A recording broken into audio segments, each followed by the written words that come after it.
Nous allons aujourd'hui nous attaquer, si je puis dire, à l'une des parties les plus polémiques de l'épître de Jacques. Alors, si je dis que cette partie est polémique, c'est parce qu'à première lecture, celle-ci ne semble pas briller par sa nuance vis-à-vis des riches. Et avant que vous écriez tous intérieurement « Merci Seigneur, ça ne va pas me concerner ce message parce que je ne suis pas riche », on se calme. Ça va peut-être plus nous parler que vous ne pensez. On va prendre le texte. Chapitre 5 de l'évangile de Jacques. Chemin faisant, on arrive au bout quand même. Hein. Certains diront « Il est temps, parce que les bleus intérieurs, je ne sais pas vous, mais moi j'en ai. Hein. » Prenons le texte. Donc, à vous maintenant, les riches. Donc à vous, c'est votre tour maintenant.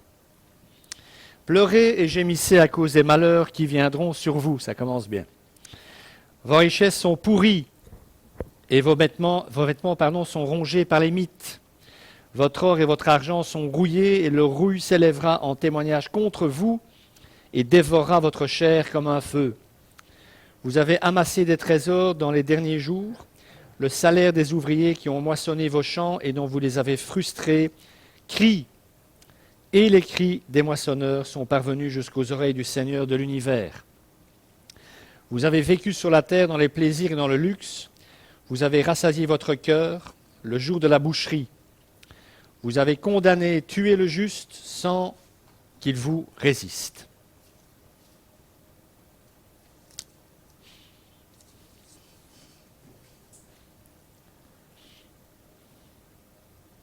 C'est un des textes de l'Écriture. Quand moi je lis ça, j'ai qu'une envie, c'est, comment dirais-je, me taire. Parce que qu'est-ce qu'on peut encore commenter après ça? Mais je suis quand même un peu là pour ça. Donc Seigneur, pardonne-moi d'avance. Gardez en chemin faisant quand même en arrière-plan cette notion de dépouillement dont j'ai un peu parlé au début du culte. Hein, c'est important. Alors comme à son habitude, vous aurez remarqué, Jacques n'y va pas de main morte. Mais avant de m'arrêter sur le passage en lui-même, j'aimerais quand même faire rapidement quelques remarques plus générales. Ça va nous prendre deux messages, cette portion, hein, je vous préviens déjà. Voilà.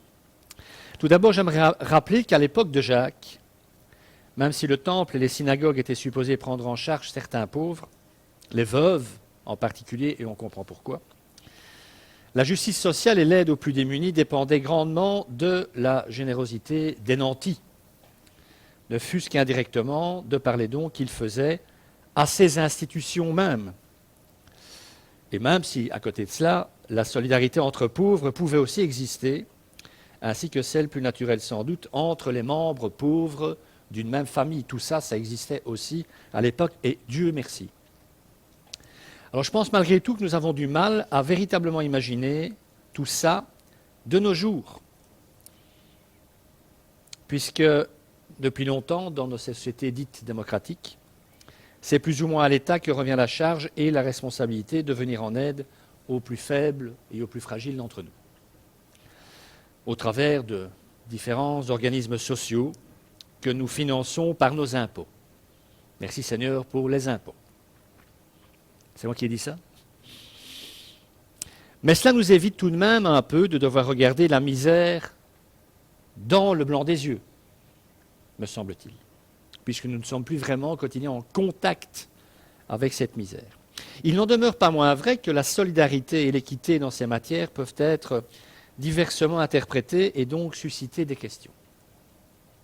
Est-il juste, c'est une question que je pose, hein, je n'ai pas les réponses spécialement, est-il juste, par exemple, en ces temps d'augmentation apocalyptique des prix de l'énergie, ça ne vous aura pas échappé, et si ça vous a échappé, attendez la facture suivante, et la remise à niveau. Est-il juste que nous recevions tous la même aide en ne tenant aucun compte de nos revenus et de nos avoirs? Parce que c'est un peu ce qui va se passer. Mis à part, bien entendu, les tarifs sociaux préférentiels dont bénéficient les plus bas revenus, ce qui est tout à fait normal. Donc l'État remplit-il bien son rôle d'arbitre entre les plus riches et les plus pauvres, puisque c'est lui qui pourvoit à l'aide envers les plus démunis? La collusion entre les nantis et le pouvoir politique a de tout temps existé. C'était vraiment le cas au temps de Jacques. C'est encore un peu le cas aujourd'hui malgré tout. Et nous sommes bien heureux, croyez-moi, de ne pas vivre au temps de Jacques à ce niveau-là, parce que c'était bien pire. Mais la question mérite d'être posée, surtout à la lumière de ce que Jacques nous dit des riches et de leur façon de fonctionner. Ça ne laisse pas beaucoup de place à la nuance, ce qu'il dit sur les riches. Une autre question mérite aussi, à mon sens, d'être posée. Les plus fragiles d'entre nous doivent-ils le rester toute leur vie durant, sans que rien ne leur soit jamais proposé, jamais demandé? Est-ce que ça peut devenir un statut social, véritablement? Je parle de notre cadre à nous. À l'époque, vous êtes veuve, vous faites perdre votre mari, le soutien financier de votre famille, vous êtes totalement démunis. Il n'y a aucun filet social, rien. Mais aujourd'hui, est-ce que la solution revient simplement à donner tous les mois quelque chose et dire, voilà, tu tires ton plan avec ça, le reste du temps, tu vas rester ce que tu as toujours été, indépendant, un assisté, quelqu'un qui n'aura aucune perspective de vie autre que celle-là? Est-ce que c'est juste de faire comme ça? Et surtout, est-ce que Dieu est d'accord avec ça? Est-ce que la valeur intrinsèque de l'individu n'est pas plus importante, plus profonde, plus importante que ça à ses yeux à lui? Quelle est donc encore la place de la responsabilité individuelle dans ces matières sociales? Est-il normal que quelqu'un reste toute sa vie durant, par exemple en burn-out professionnel? Ça existe, hein? Mais 5 ans, 10 ans, je n'invente rien, hein? 15 ans, toute une vie. Est-ce qu'il n'y a pas besoin d'un accompagnement pour réinjecter ces personnes dans la vie active, afin justement qu'elles récupèrent leur dignité, leur vie, le sentiment profond d'être utile à quelque chose ou à quelqu'un?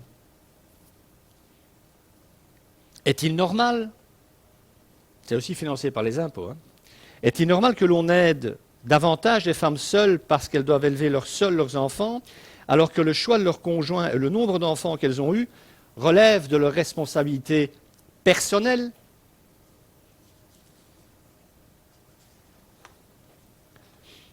Je ne sais pas si vous le savez, parce qu'à un moment, il faut réfléchir. Enfin, peut-être que je réfléchis trop, hein, mais je ne sais pas si vous le savez, mais la modification du Code civil qui fait que les femmes, maintenant, en cas de divorce, sont responsables, on leur donne les enfants, la responsabilité des enfants. Comment est-ce qu'on est arrivé là? Parce que dans le Code civil, à un moment, on a dit on va supprimer cette mention du pouvoir paternel et on va mettre le couple à la place. C'est ce qu'on a fait. Par principe d'égalité. Et on peut comprendre, et je ne suis pas contre le principe. Seulement, dans les faits, il s'est passé quoi? C'est qu'en cas de divorce, maintenant, ce n'est plus le père qui a la charge des enfants. C'est la mère. Sous le prétexte fallacieux, même s'il n'est pas dans le texte du Code, que la maman aurait l'instinct maternel, ce qui est un vestige darwinisme, une erreur énorme. La construction parentale est une construction psychique, psychologique et sociale. On n'a pas ça en nous. Il y a des mamans qui accouchent et qui n'aiment pas leur enfant. Elles sont accompagnées aujourd'hui, merci Seigneur. On a enfin compris que ça n'était pas quelque chose d'automatique. Mais dans la réalité des faits, les femmes maintenant, après divorce, qui ont plusieurs enfants, elles ont un salaire pour faire fonctionner la famille. Le père, vu l'état des loyers, même s'il veut participer, il ne peut plus. Il ne peut plus. Alors il y a un autre organisme maintenant qui se charge de récupérer les créances paternelles non payées. Donc c'est plus la maman à s'occuper de ça. La maman, elle a ce que la loi a prévu qu'elle ait au niveau de ses enfants. C'est plus à la maman de courir derrière l'argent quand il y a un statut reconnu. Mais derrière, encore une fois, quelle est la part que l'on donne ou qu'on l'on laisse à la responsabilité personnelle? Il n'y a plus. Tout ça est dissous dans une sorte de tissu social égalitaire. Je termine sur ce petit sujet que je viens d'aborder. Je ne suis pas sûr, ça n'existait pas à l'époque, que si le papa en était encore là, si le père est seul avec ses enfants à charge, je ne suis pas sûr qu'on aurait voté une loi pour aider le père seul avec ses enfants. Parce que la notion de fragilité rentre en ligne de compte, quand ça arrange. Alors que, dans les faits, un père seul avec ses enfants, il a autant de problèmes à nuit debout en fin de mois qu'une maman, me semble-t-il. Donc il faut se méfier, je pense, de certaines victoires idéologiques perpétrées sur des champs de bataille sociétaux, car elles traînent derrière elles bien des conséquences, comme les fourgons de blessés et de morts de certaines batailles du passé, mais qu'on ne comptabilise jamais lorsqu'on célèbre les dites victoires, les avancées égalitaires notoires. Est-il, je continue, est-il normal de rester toute sa vie un demandeur d'emploi? J'en connais qui n'ont jamais travaillé de leur vie. Est-ce qu'il faut souhaiter ça à quelqu'un? Vous souhaitez ça à vos enfants, vous? Je ne sais pas, hein, je pose la question. Hein. Je ne dis pas qu'il ne faut pas aider, mais toute ta vie, ou des années et des années. Donc sur cette question aussi, c'est pour ça que j'en parle, hein, vous aurez compris, question ne concernant donc pas les riches, la parole de Dieu a beaucoup de choses à dire. Les apôtres et notre Seigneur lui-même auraient été étonnés de ce que l'on pouvait être payé à ne rien faire, par exemple. Ils auraient été très étonnés. Pour la bonne et simple raison qu'à l'époque, si on ne travaillait pas, on ne mangeait pas non plus. C'est ce que Paul dit aux Thessaloniciens. Il y en a certains qui avaient arrêté de travailler parce qu'ils attendaient le retour de Jésus tout de suite. Il dit, moi j'arrête de travailler, il va revenir. Et Paul dit, tu ne travailles pas, tu ne manges pas. Le retour, tu ne sais pas quand il se fera. Et si tu ne travailles pas, tu ne mangeras pas. Si tu as tout ce qu'il faut pour travailler et que tu ne travailles pas, tu ne mangeras pas. Là encore, quelle chance de nos jours que les filets de sécurité sociale existent. Mais, vous savez, je ne suis pas prophète, mais j'ai prévu ça. Pour combien de temps encore?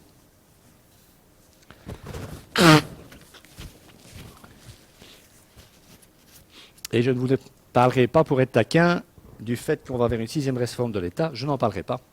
Et que nous sommes en Wallonie et pas en Flandre. Hein. Voilà. Alors du temps de Jacques, revenons au temps de Jacques, ces personnes assistées n'existaient pas vraiment, je l'ai dit, mis à part donc les veuves et les orphelins qui, après la mort du chef de famille, se retrouvaient vraiment, mais vraiment démunis. Pour les veuves, si celles-ci étaient âgées, je parle pour l'Église, hein, pour hors Église, dans la société juive, c'était normalement le temple, à Jérusalem en tout cas, quand vous étiez à Jérusalem, vous y viviez, ou les synagogues dans les patelins plus éloignés qui étaient supposés prendre en charge les veuves, mais elles ne le faisaient pas toujours non plus. Donc, en ce qui concerne l'Église, pour les veuves les plus démunies, il fallait qu'elles soient âgées pour que l'Église les soutienne. Il fallait qu'elles soient âgées et qu'elles aient courageusement servi l'Église. Et dans ce cas-là, elles étaient enregistrées sur une liste et l'Église les prenait en charge. Alors, précisons quand même les exigences, et c'est Paul qui parle, pour qu'on prenne conscience de l'écart avec aujourd'hui. Pour être inscrite sur la liste, il écrit ça à Timothée, hein, une veuve ne doit pas avoir moins de 60 ans. Moins de 60 ans. Espérance de vie dans l'Antiquité, 35. Je passe les détails. Il explique que les jeunes veuves n'ont qu'à se remarier et que le nouveau mari prenne soin d'elles. C'est un peu l'articulation. Hein. Et aussi qu'elles ne restent pas à rien faire, dira Paul, les jeunes chrétiennes, veuves chrétiennes, qui dit, apparemment, ça, il parle d'expérience, là, Timothée est à Éphèse, il y a des problèmes à Éphèse, en particulier avec les femmes, de là certains textes restrictifs dans certaines épîtres. Et que se passe-t-il? C'est que ces jeunes veuves se promènent de maison en maison parce qu'elles n'ont rien d'autre à faire et elles débitent, excusez-moi l'expression, des âneries spirituellement. Et Paul dit qu'elles se remarient et qu'elles fassent quelque chose d'utile, quoi. Mais ne les prenez pas en charge, hein. C'est ce qu'il dit. 60 ans, elles ne peuvent pas avoir moins de 60 ans. Il faut qu'elle ait été fidèle à son mari et qu'elle soit, bon ça c'est déjà bien, hein, mais qu'elle soit connue pour de belles œuvres, qu'elle ait mouillé son maillot, si vous préférez, qu'elle ait élevé ses enfants, exercé l'hospitalité, lavé les pieds des saints, porté secours aux opprimés, cherché à faire le bien en toute occasion. Si elle répond à ces critères, vous la prenez en charge. Si pas, c'est non. On demande un feedback quand même, on ne va pas soutenir tout le monde, mais c'est intéressant quand même. Tout le monde, intérieurement, je vois bien sur le visage, « Oh mon Dieu, quelle horreur !» Oui, mais ça équilibre un peu la balance. Hein. Alors l'Évangile ne le dit pas explicitement, mais nous savons que Joseph, le père adoptif de Jésus, est mort probablement quelques années avant le début du ministère public de Jésus. À un moment, on ne parle plus de Joseph. Hein. Il a disparu, Joseph. Pourquoi est-ce qu'il a disparu? parce qu'il est mort. Et on se dit, bah oui, il est mort. Oui, mais Marie, il se passe quoi à ce moment-là? Elle est veuve. Alors, je ne sais pas si vous savez, mais la Bible dit, la famille de Jésus peut être considérée comme une famille nombreuse. En effet, l'évangile de Matthieu nous dit que Jésus avait 4 frères. Jacques, notre cher Jacques, Joseph, Simon et Jude. Et au moins 2 sœurs. Je dis ça parce que Matthieu cite les 4 noms des garçons, ne cite pas le nom des sœurs, parce que pour les Juifs, ça ne se faisait pas de citer les noms des femmes. Mais il dit donc, ses frères ne sont-ils pas parmi nous? Il cite les 4 frères. Et puis, il dit, et ses sœurs. C'est un pluriel, donc, c'est au minimum 2. Hein. Mais il y en a peut-être 3, 4, on n'en sait rien. Ce qui fait que Jésus comprit, ils étaient au minimum 7 enfants à la maison. Et le père décède. Le père décédé, c'est donc Jésus qui a dû assumer le rôle échu à l'aîné, au premier-né, subvenir aux besoins de sa famille. Il devient le chef de famille, parce que Jésus est l'aîné de la famille. Pas seulement de la famille de Dieu, de sa famille, entre guillemets, terrestre aussi. Jésus a donc dû travailler dur pour nourrir sa famille avant de se lancer dans le ministère. Quant au métier qu'il a exercé, il n'est pas douteux que ce fut celui de charpentier, puisque son père terrestre l'était. Ce qui confirme bien cet adage que l'on trouve dans le Talmud, le commentaire juif de la loi de Moïse, celui qui n'apprend pas un métier à son fils le pousse à devenir un voleur. Joseph a donc appris son métier de charpentier à son fils Jésus. Quelle chance! Quand cela était possible, c'était donc les familles qui prenaient en charge les membres de leur propre famille. C'est comme ça que ça fonctionnait.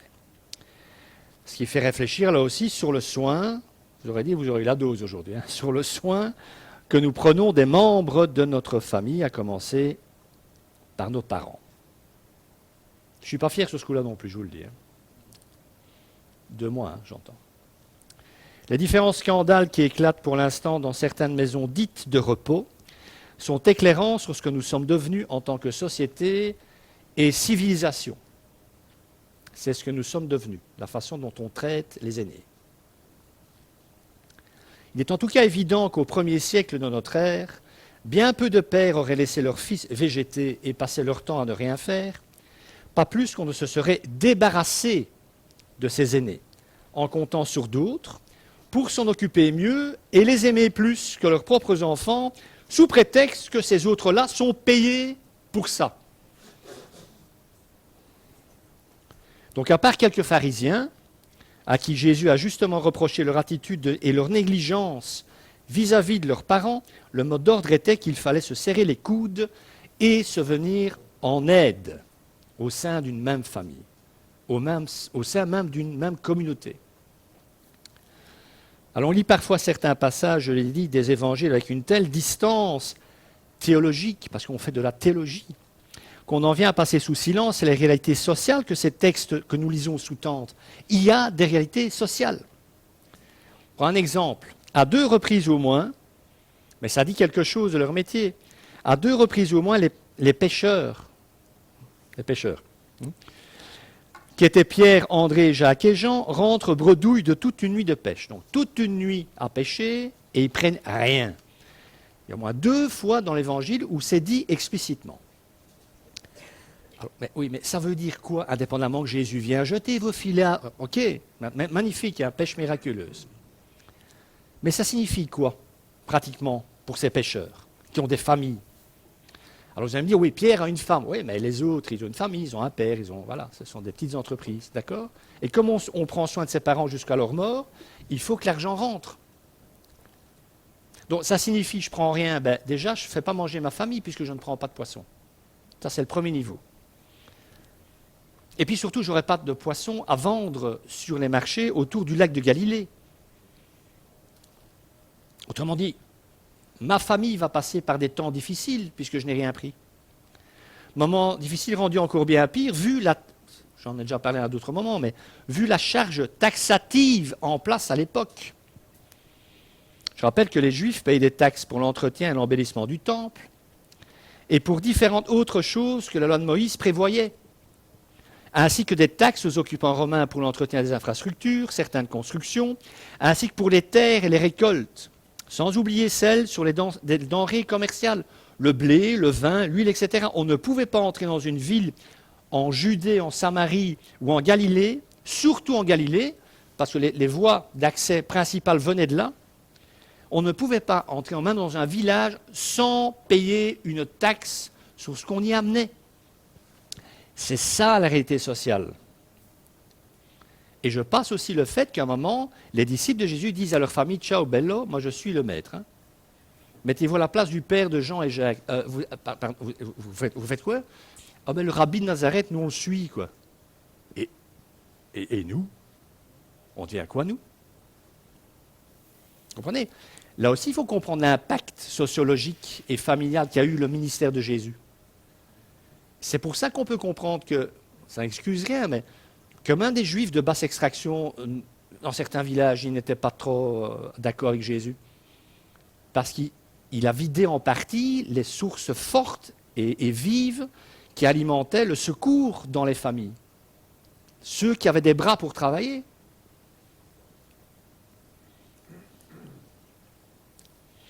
Pour en venir aux disciples de Jésus, qui exerçaient donc le métier de pêcheur, qu'on prenne du poisson ou pas, il fallait encore démêler les filets pendant des heures. Merci Seigneur, tu m'as pas fait de moi un pêcheur, parce qu'avec ma patience, le filet, je ne vous dis pas où il aurait volé. Il fallait entretenir les barques, enfin, etc. Puis quand on lit par exemple la parabole du fils prodigue, hein, que vous connaissez tous, hein, au-delà de son sens sotériologique, autrement dit, qu'est-ce que ça me dit au niveau du salut et du cœur de Dieu, cette parabole nous dit aussi quelque chose des mœurs et des coutumes de l'époque. Rappelez-vous, le père de la parabole, bon, on sait que c'est Dieu, hein, bien sûr, mais le père de la parabole, il a du bien, c'est un nanti, il a des terrains, il a des ouvriers, il a des employés. C'est un riche. Ce qui n'empêche pas son fils aîné de travailler dur. C'est ce qu'elle dit là. Il dit, j'ai travaillé comme un âne pour toi. Alors, il a travaillé avec un mauvais état d'esprit, pour de mauvaises raisons, mais tout de même, même s'il doit hériter de tout, il bosse, le fils aîné. Il ne reste pas à rien faire. Par contre, le plus jeune, vous le savez, des deux fils, lui choisit l'oisiveté et l'insouciance et se dit que ce serait bien de ne rien faire et de profiter du travail des autres, de tous ces autres qui travaillent sur le domaine de son père, et de lui demander dès à présent sa part d'héritage, comme s'il y avait droit, alors que son père n'est même pas encore mort. Jamais rien fait de ses 10 doigts, le fils cadet, mais il veut ses thunes, quoi. Non, mais si je dis tout ça, c'est parce que ça cale à ce qu'on est en train de dire, mais c'est d'abord ça qu'ils ont entendu, les auditeurs de la parabole. Hein. Ils n'ont pas identifié le père comme Dieu. Hein. Ils ont entendu cette situation de famille invraisemblable, hein, impossible pour l'époque. Donc, si cette parabole a dû être considérée comme scandaleuse aux auditeurs de l'époque, c'est d'abord pour ces raisons-là. L'effroyable oisiveté et la non moins abominable effronterie du fils cadet et la faiblesse apparente du père qui lui donne ses sous et qui le voit, qui le regarde s'en aller. Donc, pas étonnant que tous les auditeurs présents ce jour-là, indépendamment du sens profond de la parabole qui nous parle du pardon inconditionnel de Dieu, pas étonnant que tous ces auditeurs aient choisi de se voir dans le fils aîné de la parabole, ce qui est une bonne chose, et c'est exactement ça que Jésus visait, puisqu'ils étaient tous juifs, et que le fils aîné dans cette parabole, c'est Israël, qui sert légalement et servilement pour obtenir son héritage. Mais c'est scandaleux, cette parabole, pour les oreilles juives. Et on aurait été scandalisé aussi à l'époque d'entendre ça. C'était le but. Hein. Jésus, il aimait bien secouer le prunier. Il faut toujours s'identifier au personnage ou à l'un des personnages d'une parabole que l'on entend, que l'on lit. De quel des deux fils êtes-vous dans cette parabole? Revenons à notre texte de Jacques. Excusez-moi la grande parenthèse, mais j'espère que ça aura un peu rééquilibré les choses. Je ne voudrais pas que vous sortiez d'ici en disant le seul problème, c'est les gens qui ont des thunes. Hein. Ça serait bien pour nous, mais ça n'est malheureusement pas le cas. Donc la charge contre les riches est dure et peut sembler sans aucune nuance. Mais elle est néanmoins le reflet d'une époque. Alors, oserais-je dire, de toutes les époques. Car ne nous leurrons pas, notre monde est lui aussi divisé de plus en plus entre les très riches et les très pauvres, et ça ne va pas s'arranger. Avec toutes les injustices que cela génère et que Dieu condamne au travers de sa parole, encore et encore. Ce que j'ai simplement et très sommairement voulu vous faire comprendre, en tout cas j'ai essayé d'ouvrir le débat, c'est que même si l'on supprimait les riches, étant donné l'état de péché de ceux qui ne le sont pas et qui dès lors peuvent agir de la même façon à leur niveau, on n'aurait encore rien réglé. On peut être pauvre et avoir, par définition, avoir un très mauvais rapport à l'argent. On peut être pauvre et voler, dire « moi je fraude puisque les riches le font ». Ah ouais? Combien de fois vous avez entendu ça, vous? Oh, les gros le font, pourquoi je ne le ferai pas? Supprimez les riches, vous aurez toujours des solides problèmes. Donc l'attitude des nantis était un problème dans la société de l'époque de Jacques, tout comme dans l'Église auquel il s'adresse, parce qu'il s'adresse à des riches chrétiens. Mais ne perdons pas de vue les autres types de comportements qui sont en train de scier la branche sur laquelle repose la sécurité sociale dans notre pays et l'aide aux plus démunis. Ça va se casser la figure, je ne le souhaite vraiment pas, mais ça finira comme ça. Verset 1 de notre passage dans Jacques. « À vous maintenant les riches, pleurez et gémissez à cause des malheurs qui viendront sur vous. » Alors là, quand on lit ça, on se dit, ils devraient gémir et pleurer à cause des malheurs. Mais ils n'ont pas de malheur, ils ont toutes les thunes qu'ils veulent, ils peuvent tous payer, tous acheter. Ils ont la belle vie. Pourquoi est-ce qu'ils devraient pleurer et gémir? Ça n'a pas de sens. Sauf si on comprend pourquoi, malgré ses richesses, un riche doit pleurer et gémir, ou en tout cas s'attendre à beaucoup pleurer et à beaucoup gémir. Les riches doivent porter le deuil, dit Jacques, parce que gémir et pleurer, ce sont des symptômes du deuil. Les riches doivent porter le deuil, dit Jacques, à cause des malheurs qu'ils attirent sur eux, à cause de leur attitude. Ils vont bientôt rencontrer Dieu, dit Jacques. C'est ça qu'il dit. Profitez, parce que très vite, tôt ou tard, vous allez vous retrouver face à face avec Dieu. Alors on peut toujours se dire qu'ils auront bien profité de la vie ici-bas. C'est vrai, mais qu'en sera-t-il de la suivante? Repetite parenthèse, je connais, pas personnellement, mais des riches chrétiens qui ont un très bon rapport à la richesse et qui donnent énormément, qui font un bien fou autour d'eux, voilà, qui créent des sociétés, qui se versent un salaire vraiment, parce qu'ils se versent un salaire mais très raisonnable et il n'y a pas besoin d'un syndicat qui font tout ce qu'il faut pour leurs employés. Ça existe, hein, mais mes amis, ça n'est vraiment pas la majorité. Hein. Et même des non-chrétiens qui le font, hein, comme Buffett en Amérique, qui ça fait des années qu'il plaide pour qu'il soit taxé à 95%, quoi. Prenez-moi, il dit, je pars sous le contrôle d'Isabelle parce que voilà, mais prenez-moi, quoi. Moi j'ai de trop, enfin, prenez-moi, taxez-moi plus. Et c'est un riche, milliardaire. Je referme la parenthèse. Donc, quand sera-t-il de la suivante, de cette vie qui vient?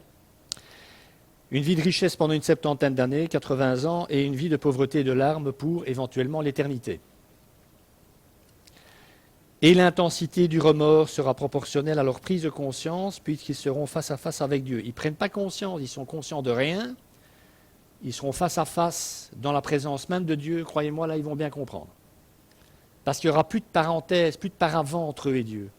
Plus de paravent envers leurs péchés et leurs agissements passés.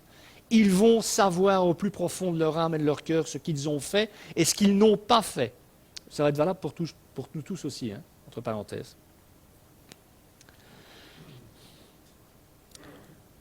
Oui, l'intensité de leur remords sera proportionnelle à leur prise de conscience, puisqu'ils seront face à Dieu.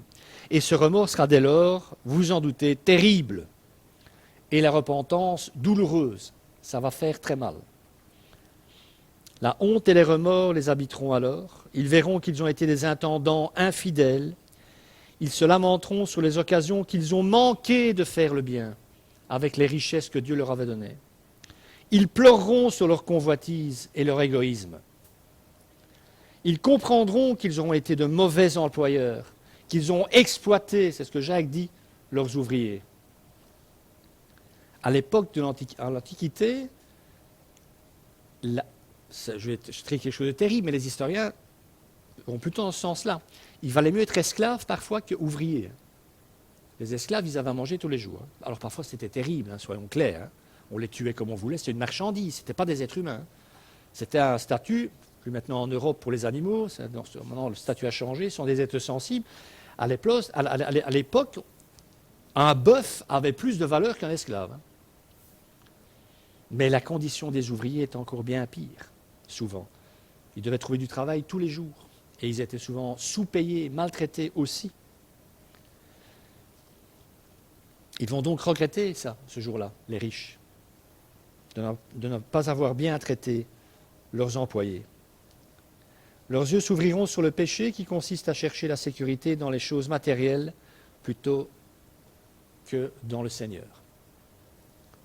Et ils verseront des larmes pour s'être complus en eux-mêmes. Alors, je ne sais pas ce que vous en pensez, mais moi, en réfléchissant à tout ça, je me suis dit qu'effectivement, il y aura de quoi pleurer et gémir. Alors, Jacques va continuer en précisant davantage. Il va énumérer les 4 péchés fondamentaux des riches. Alors, on ne va pas tous les faire aujourd'hui. C'est pour ça que je vous disais tout à l'heure que nous aurons 2 messages.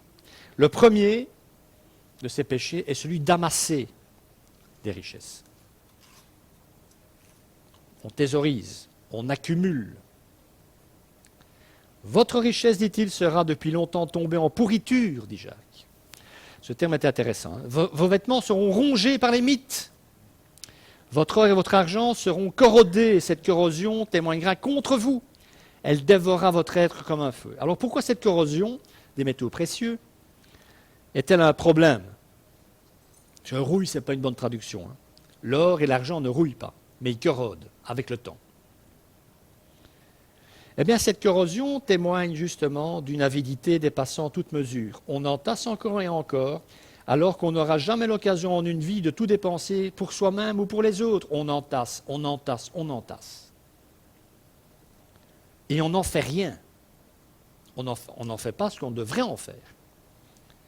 Alors, soyons clairs, je le rappelle, la Bible ne dit jamais qu'être riche est un péché. Le simple fait d'être riche, pour Dieu, ce n'est pas un problème. C'est qu'est-ce que tu fais de tes richesses. C'est toujours la même chose. Une personne peut, par exemple, hériter d'une fortune. Elle n'a pas exploité qui que ce soit pour l'avoir, elle en a hérité. Du jour au lendemain. Et elle devient riche, sans commettre, entre guillemets, certains des péchés qu'énumère Jacques, qui sont relatifs à la façon dont on s'enrichit. Reste pour ce nouveau riche le danger, on y retourne, de l'oisiveté et d'autres tares qui peuvent se développer dans la vie de cet héritier et dont Jacques parle dans notre passage. Donc la Bible ne dit jamais qu'être riche est un péché. Par contre, elle enseigne nettement qu'il est mauvais d'amasser et de thésauriser. Le Seigneur Jésus dit et interdit expressément d'amasser des biens. Matthieu 6, ne vous amassez pas des trésors sur la terre, où la teigne et la rouille détruisent, et où les voleurs percent et dérobent. Mais amassez-vous des trésors dans le ciel, où la teigne et la rouille ne détruisent pas, et où les voleurs ne percent ni ne dérobent. Car là où est ton trésor, là aussi sera ton cœur. C'est clair, hein? Vous aurez remarqué que Jacques envisage les richesses sous 4 formes. Donc les richesses, les métaux précieux, l'argent, l'or, les vêtements et l'or et l'argent. Ça, j'ai déjà dit. Donc à l'époque de la Bible, parce que ça peut surprendre, la richesse, une partie des richesses se présentait généralement sous la forme de céréales, d'huile et d'autres produits tels que vêtements et métaux précieux. Donc lorsque Jacques dit vos richesses sont pourries, il indique sans doute que les grains, si vous amassez du blé et que vous ne le consommez pas, amassez-le, mettez les sacs. Après un certain temps, il va se passer quoi? Il va être rongé par la vermine, par les vers, par les rats. Et quant à l'huile, elle va devenir rance. Elle pourrira sur pied, mais ce sera du gaspillage. Vous n'en ferez rien de valable. Le fait est que ces choses avaient été si longuement stockées, amassées, qu'elles en étaient devenues pourries, corrompues, non consommables. C'est assez intéressant de voir qu'à l'heure actuelle, aujourd'hui encore, on a osé, j'ose le terme, on a osé mettre le blé et les denrées alimentaires de base en bourse. Et il se passe quoi? On spécule sur les denrées de base et on provoque des famines artificielles. Et il y a des hangars dans certains pays vraiment malheureux où des spéculateurs stockent des denrées, des kilos et des kilos de denrées alimentaires pour provoquer artificiellement des famines, pour faire monter le cours du blé et du grain, etc. Et s'enrichir, alors que des milliers et des milliers de malheureux meurent de faim. Ça n'a pas changé. Donc toutes ces denrées périssables, employées à temps, auraient pu servir à nourrir les affamés, les pauvres, alors qu'à présent, elles étaient inutiles et toutes juste bonnes à être jetées et détruites. Jacques dit aussi que vos vêtements, les vêtements des riches seront rongés, pas les vôtres, rassurez-vous, quoique, par les mythes. Moi, je déteste les mythes. J'ai parfois des trous dans des trucs que j'aime bien à cause des mythes. Alors, ça n'arrive pas aux habits qui sont utilisés de façon régulière. Vraiment. Mais quand l'armoire est tellement remplie de vêtements qu'ils sont très rarement utilisés, ils sont mis à mal par les mythes. Vous stockez des vêtements trop longtemps dans un endroit, vous aurez des mythes et vous aurez des trous dans vos vêtements. Donc aux yeux de Jacques, il est moralement mauvais d'amasser des vêtements et de cette façon, lorsque tant de personnes sur terre en sont tellement démunies. Il continue, votre or et votre argent sont rouillés, corrodés, et le rouille s'élèvera en témoignage contre vous et dévorera vos chairs comme un feu. Alors je l'ai dit, l'or et l'argent ne rouillent pas, mais ils ternissent, perdent leur éclat, et dans de mauvaises conditions de stockage, on peut même constater, je l'ai dit, qu'ils se corrodent. Et là, ils perdent encore plus de leur valeur. Donc ça n'a aucun intérêt de faire ça. Pourtant, c'est ce que les riches font. Ils préfèrent voir pourrir leurs possessions que de les partager.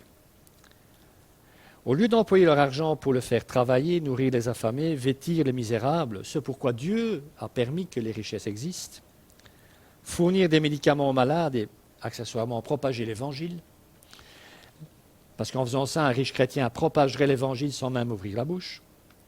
Les riches épargnaient pour les mauvais jours, j'entasse pour les mauvais jours, qui ne venaient évidemment jamais. Mais pour les pauvres, tous les jours étaient des mauvais jours. Personne n'en avait profité de ces richesses et finalement, tout s'était détérioré. Et c'est pour ça que Jacques dit que le symbole même de toutes ces richesses, l'or et l'argent, ce qui avait le plus de valeur à l'époque et ce qui a encore le plus de valeur de nos jours, ben c'est la corrosion, la décoration de ces valeurs ultimes de la richesse humaine qui sera l'acte d'accusation contre les riches. Il suffira que le Christ montre une pièce en argent corrodée à un riche devant lui pour dire, voilà, crie à moi ça. C'est le symbole de ta vie, ça. Amasser des biens matériels, lapsus révélateur, quand ils auraient pu être utilisés pour le salut des corps et des âmes. Je pense qu'on est, même si nous ne sommes pas des super riches, nous sommes bien d'accord, et on va le devenir de moins en moins si on l'a un petit peu, mais on doit entendre ce que Jacques dit ici aussi, chacun, je pense.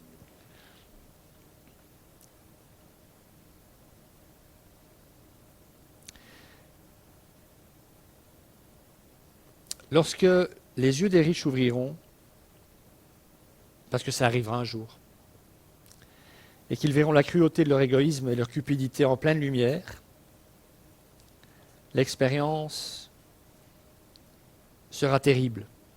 Rappelez-vous comment il a envoyé ses disciples, sans rien du tout. Je crois qu'un riche qui comprend, à la lumière du Christ, son problème vis-à-vis de la richesse et qui s'en libère parce qu'il vient au Christ, ça ne m'est jamais arrivé forcément. Mais si j'ai des freins, je balance tout ça. On est tous à place délestée de ce qui nous fait du mal et de ce qui est un péché aux yeux de Dieu, progressivement. Le premier truc que le riche va se délester, c'est ça. Rappelez-vous le jeune homme riche. Hein? Pourquoi Jésus dit « Va et vends tous tes biens et donne-les aux pauvres » Pourquoi il dit ça? Il dit parce que ça t'entrave, ça. Tant que tu auras cette richesse sur ton dos, ça ne va pas aller. Ça n'ira pas. Parce que c'est ton Dieu.